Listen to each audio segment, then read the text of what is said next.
Hey, everybody, Democrats are always threatening to leave the country. The rich celebrity Democrats are threatening to leave the country if we dare to elect a Republican president. Well, apparently, Google former CEO Eric Schmidt thinks that Donald Trump just won the presidency again. He's applying for citizenship in the tiny island of Cyprus. Hey, everybody, I'm Steve Green with Bill Whittle and Scott Ott, and this is Right Angle, brought to you by the members of BillWhittle.com. I never thought I would see this gentleman, but apparently last month, very below the radar, Eric Schmidt, the guy who ran Google for years and is a 11 times gillionaire, has decided to buy himself a Cypriot passport. I don't know if you know, but some of these smaller nations like Cyprus and the Seychelles, and I think even Great Britain does this, will essentially sell you citizenship in exchange for investing in the local economy. I think in India they call this bakshish. In Cyprus, I looked this up this morning. In Cyprus, a $2 million investment in the local economy there will get you citizenship, no residency requirement or any of those kind of complications. Bill, let me go to you first. Are we going to miss this guy? First of all, I wish we had the kind of management the Seychelles has or Cyprus has, because people are getting millions of citizenships here and they're not paying a penny for them. In fact, we're paying them. So that's quite a business model they have there. I'd be willing to bet you that the reason this guy is leaving is because he expects higher taxes in the future, and this is a perfect example of the absolutely endless. It is the prime example of the hypocrisy of the left. This is a guy who not only spends his money, but used enormous behind-the-scenes influence in big tech to influence how people voted, to influence the kind of things that they are supposed to believe in and not believe in.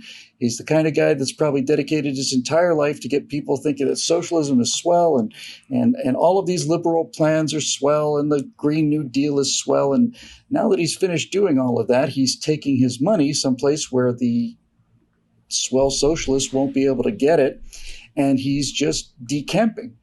And this particular virus is well, I just call it the California virus. I don't know if he's from California, but that's certainly the attitude. And we better do something about this pandemic, because it's out of control and it's getting much worse, much more dangerous than COVID-19, because basically it's taking he has basically looked at the United States as a host organism from which he's made a great deal of money. And now that he's made the money by convincing other people that they should not be making money, now he is doing the one thing that rich people do best, and that is getting the hell out of there.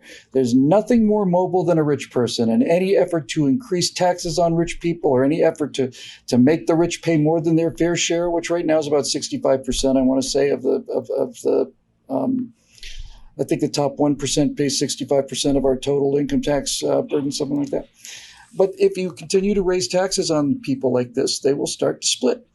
And I have not been to Cyprus, but I would imagine that there are parts of California or Montana or whatever else the case may be that are much nicer places to live. So I don't see any other explanation for it. And I know that when they raised the taxes in Britain, the way they did in the 60s and 70s, all of a sudden we find U.S. residents, John Lennon and Mick Jagger and all of these other tax refugees. I don't know what else to say about it. Maybe he just likes Cyprus. All right.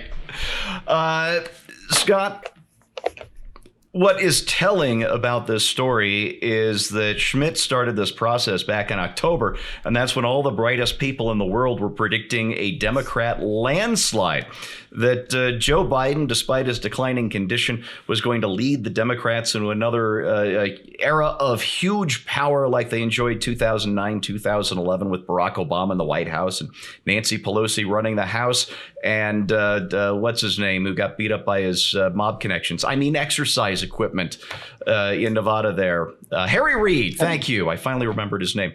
And for 2 years, they just ran roughshod over the entire federal government. So do you think it's telling that Eric Schmidt made his plans to get citizenship in Cyprus at the exact moment, not when he thought Donald Trump was going to win, but when it looked like Democrats were going to assume total control of the levers of federal power. Well, as they say, who knows what evil lurks in the minds of artificial intelligence. I don't want to judge another guy's motives for doing that. It did occur to me, though, while you were talking about this, that it's the greatest thing. America and capitalism, free markets are the greatest thing ever invented to get you out of Germany and onto a Mediterranean island in 3 generations or less. I just think it's really awesome that you can do that. That if you met this guy on the street, you would think that he is, no more charming and exciting than your average, engineering student at a major university. And yet somehow now he gets to live on a Mediterranean island. If I could do this job from Belize, I would do so, not because I want to get out of the United States of America, but because I think it's one of the greatest things that we live in a unique time in history, or at least it's unique so far, in that, in the old days, our parents, grandparents, and ancestors before them never got more than like 10 miles away from their homes. It was a really unusual thing if somebody was a world traveler. That's why they paid Mark Twain so much money to write a journal as he traveled around a series of articles as he traveled around the world, because it was peculiar. Now, anybody can do it, and I can go and live on an island if I really want to, and I don't have to have as much money as Eric Schmidt did, but it just kind of gets back to the old notion that capitalism is the sine qua non of socialism. Without capitalism, you really can't have socialism, and without America, you can't have pleasant life on a Mediterranean island. Indeed. I just remembered, Scott, while you were speaking, because I was wandering off in my own little world, as I often do. No, of course. You reminded me of my favorite Eric Schmidt story, because it reveals just what an awful human being he is and how little he thinks of you. Back when Google was getting ready to launch its mapping service or improve its mapping service, I don't know if you remember this, but they were sending the Google vans all over the country with the sets of cameras on them to get all their street view videos and street view pictures, and people raised privacy concerns. Hey, this car ran by, and I was in my boxer shorts in my window trying to close my blinds, and your car drives by with the cameras. Hey, I got some real concerns here, buddy. I don't have $1 billion. And you know what Eric Schmidt said to people's privacy concerns about the hundreds and thousands of photo vans he was sending around the country?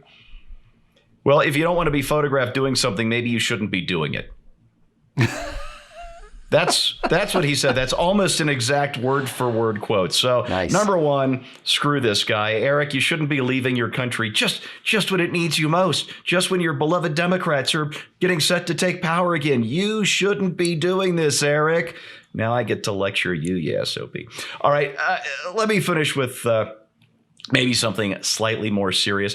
Just because he's getting a citizenship in Cyprus doesn't mean he's actually going to leave. I don't think we're going to take his American passport away, although, frankly, I think we should take people's passports away if they get citizenship somewhere else, because clearly they're voting with their money. We ought to make them vote with their feet, too. So, Eric, if you're serious about this, get off my lawn. That's your right angle on that, brought to you by the members of BillWhittle.com. Listen, folks, this is serious business.